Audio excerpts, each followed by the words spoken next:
तो दोस्तों, कैसे हैं आप सब लोग? उम्मीद करते हैं आप सब लोग बहुत ही अच्छे होंगे और आपकी पढ़ाई बहुत ही अच्छी चल रही होगी। तो कल हमने जहाँ से अपनी क्लास को एंड किया था, आज उसी के आगे से हम लोग वन लाइनर क्वेश्चन करने वाले हैं। आदिकाल से हमारे क्वेश्चन हैं जो LT grade, TGT, PGT, GIC, lecture assistant professor आदि परीक्षाओं के लिए महत्वपूर्ण क्लास हैं। चलिए हम अपनी क्लास को देर न करते हुए अपनी क्लास की शुरुआत करते हैं।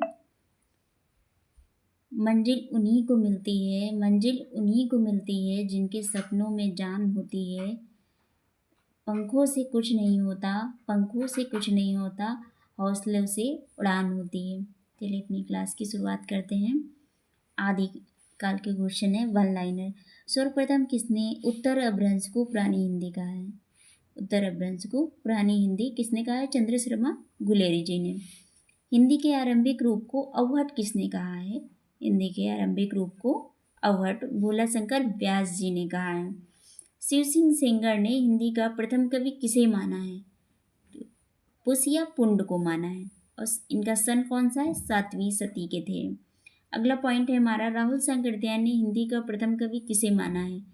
राहुल सांकृत्यायन ने सरहपाद को। डॉक्टर गणपत चंद्र गुप्त ने हिंदी का प्रथम कवि किसे माना है? तो साल्यवती शूरी को। अगला हमारा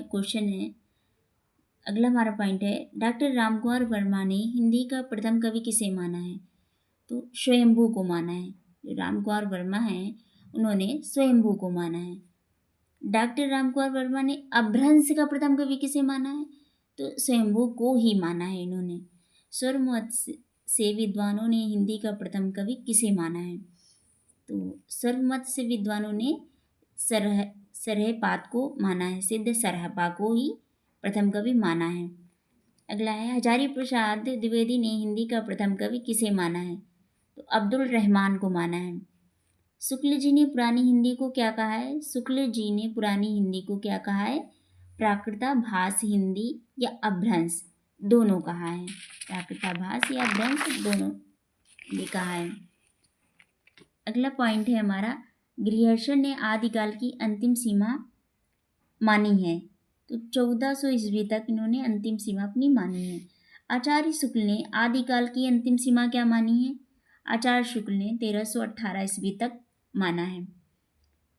अगला पॉइंट है हमारा, हिंदी साहित्य के आदिकाल का समय महाराज भोज के समय से हमीरदेव के समय तक किसने माना है? ये है आचार्य शुक्ल ने। किसने माना है? आचार्य शुक्ल ने। ये कथन दिया हुआ है हमारा, चलिए पढ़ते हैं। उस समय जैसे गाथा कहने से प्राकृत का बोध होता था, वैसे ही दोहा या दूहा कहने से अपभ्रंश या प्रचलित काव्य भाषा का पद समझा जाता था। ये कथन किसका है? ये कथन आचार्य शुक्ल जी का है। अगला है, किस साहित्यिक इतिहासकार ने अपनी इतिहास में अपभ्रंश साहित्य को हिंदी साहित्य से अलग मानकर उसे पूर्व पीठिका के रूप में प्रस्तुत किया है? तो ये आचार्य शुक्ल जी ने किया है। अगला है, आचार्य शुक्ल ने जिन 12 ग्रंथों के आधार पर आदिकाल का नामकरण वीरगाथा काल किया था, वे हैं इस प्रकार। जो नामकरण किया था वीरगाथा काल के अंतर्गत, तो अपभ्रंश में उन्होंने विजयपाल रासो है। अपभ्रंश भाषा में विजयपाल रासो, हमीर रासो, कीर्तिलता, कीर्ति पताका। और देश भाषा के रूप में खुमान रासो, विशलदेव रासो, जयचंद्र प्रकाश, जयमंग जसचंद्रिका, पृथ्वीराज रासो, परमाल रासो, खुसरो की पहेलियाँ, विद्यापति। उन्होंने पूरे 12 ग्रंथों का उल्लेख किया है। अगले, आदिकाल के ग्रंथ और उनके रचनाकार तो देखते हैं। पयुम चर्यु, रिठुम चर्यु, स्वयंभू छंद। ये किसका है? स्वयंभू का। ये 783 ईस्वी के आसपास का है। महापुराण, नए कुंवर चर्यु, जसिया चर्यु, ये 3 हैं पुष्पदंत के, 10वीं सदी के हैं। भविष्यत कहा किसकी है? धनपाल, इनका है 10वीं सदी का। अगला है संदेश रासक। अब संदेश रासक किसका है? अब्दुल रहमान का, 12वीं सदी का उत्तरार्ध है और 13वीं सदी का आरंभ है, प्रारंभ मतलब जब शुरुआत होती है।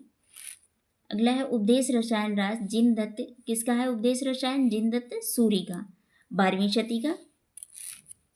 परमात्म प्रकाश योग सार जोइंद का है, 6ठी शताब्दी। पाउंड दोहा किसका है?